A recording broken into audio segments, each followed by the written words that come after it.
পর খারাপ আবহাওয়ার কারণে একাধিক বিমান পরিষেবা ব্যাহত, এমনটাই খবর উঠে আসছে কলকাতা সহ দিল্লির বিভিন্ন বিমানবন্দর থেকে। তবে আবহাওয়া খারাপের কারণে বিমান পরিষেবার ক্ষেত্রে যেরকম ব্যাহত হচ্ছে, তার সঙ্গে যাত্রী দুর্ভোগ চরমে গিয়ে পৌঁছেছে। জানা যায় যে কলকাতা আগরতলা বিমান পরিষেবার ক্ষেত্রেও তার প্রভাব পড়েছে। কুয়াশার সঙ্গে হালকা বৃষ্টি, তার জন্যই বিমান পরিষেবার ক্ষেত্রে একটা বড়সড় প্রভাব পরিলক্ষিত। দিল্লি সহ উত্তর ভারতের বিমান পরিষেবায় কার্যত উন্নতি বলে খবর। কথা বলবো, আমাদের টেলিফোন লাইনে রয়েছেন প্রতিনিধি নিউজ ভ্যানগার্ডের এক্সিকিউটিভ এডিটর নীল বণিক। নীল, কুয়াশা এবং তার সঙ্গে বৃষ্টি, হাওয়া অফিস যেমনটা জানিয়েছিল পূর্বাভাস অনুযায়ী, তার সঙ্গে বিমান পরিষেবাতে একটা বড়সড় প্রভাব পরিলক্ষিত হচ্ছে, কি জানতে পারছো? দেখো, এই মুহূর্তে বিমান পরিষেবা ফের সকালবেলা থেকে বিপর্যস্ত হয়। সকালবেলা যেটা 9:20 বিমান ছিল আগরতলা, কলকাতা টু আগরতলা, সেটা প্রায় 1 ঘন্টা দেরিতে ছাড়ে দমদম বিমানবন্দর থেকে, এবং 1 ঘন্টা দেরিতে এসে পৌঁছায় আগরতলা শহরে। এইরকম ভাবে সকালবেলা থেকেই কলকাতা এয়ারপোর্টে ঘন কুয়াশার কারণে বহু বিমান, কোনো বিমান বাতিল হয়নি, তবে বহু বিমান কিন্তু দেরিতে চলছে। এবং দিল্লিতে এখনো পর্যন্ত যেটা প্রত্যেকদিন প্রায় 100-র উপর বিমান দেরিতে ওঠানামা করতো, সেটা এখন প্রায় গিয়ে দাঁড়িয়েছে 40টার কাছাকাছি। অর্থাৎ উত্তর ভারতে বিমান পরিষেবা আগের থেকে একটু উন্নত, কিন্তু বিমান পরিষেবার যে ব্যাহত অবস্থার যে করুণ ছবি, সেই ছবিটা কিন্তু আজকেও বদলায়নি। আজকেও দিল্লি বিমানবন্দরে প্রায় 40টির উপর বিমান দেরিতে ওঠানামা করেছে।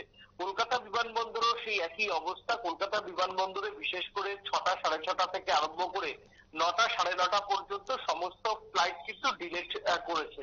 একদিকে কলকাতাতে গতকাল থেকেই কিন্তু বৃষ্টি শুরু হয়েছে, এবং বৃষ্টির সঙ্গে কিন্তু ঘন কুয়াশা বলবো না, একটা মানে মাঝা আকাশ থেকে ভূমি পর্যন্ত একটা হালকা কুয়াশা, এবং সেটা ধোয়া ধোয়া ভাব কুয়াশা, যার জন্য দৃশ্যতামান কিন্তু অনেকটাই কমে যাচ্ছে।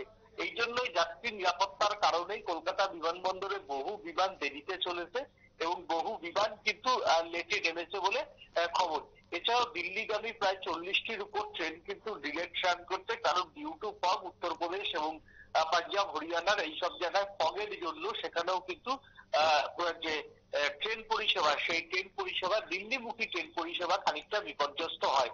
এক কথায় উত্তর ভারতের যে শৈত্যপ্রবাহ, সেই শৈত্যপ্রবাহ এই মুহূর্তে না থাকলেও কুয়াশার কারণে কিন্তু ট্রেন পরিষেবা বিপর্যস্ত হয়।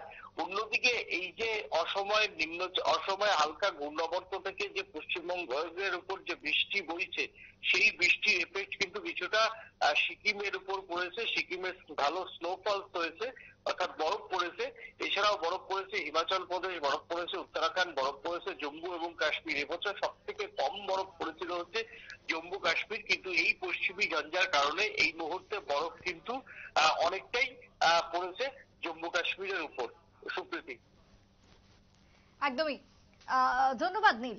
কথা বলছিলাম আমাদের এক্সিকিউটিভ এডিটর নীলের সঙ্গে। তবে সেই জায়গাতে দাঁড়িয়ে কুয়াশা এবং তার সঙ্গে হালকা বৃষ্টি, যার কারণে বিমান পরিষেবার ক্ষেত্রে একটা ব্যাহত হওয়ার ছবি উঠে এসেছে। যাত্রী দুর্ভোগ কিছু কিছু ক্ষেত্রে অনেকটাই লক্ষ্য করা গেছে। কুয়াশার সঙ্গে হালকা বৃষ্টির জন্য দিল্লি সহ কলকাতার প্রত্যেকটা বিমানবন্দরের একই ছবি, এবং তারই সঙ্গে কলকাতা থেকে আগরতলার যে বিমান রয়েছে, সেই বিমানের ক্ষেত্রেও তার প্রভাব পরিলক্ষিত হয় কুয়াশাকে কেন্দ্র করে। একটা ছোট্ট বিরতির পর ফিরে আসছি, সঙ্গে থাকুন।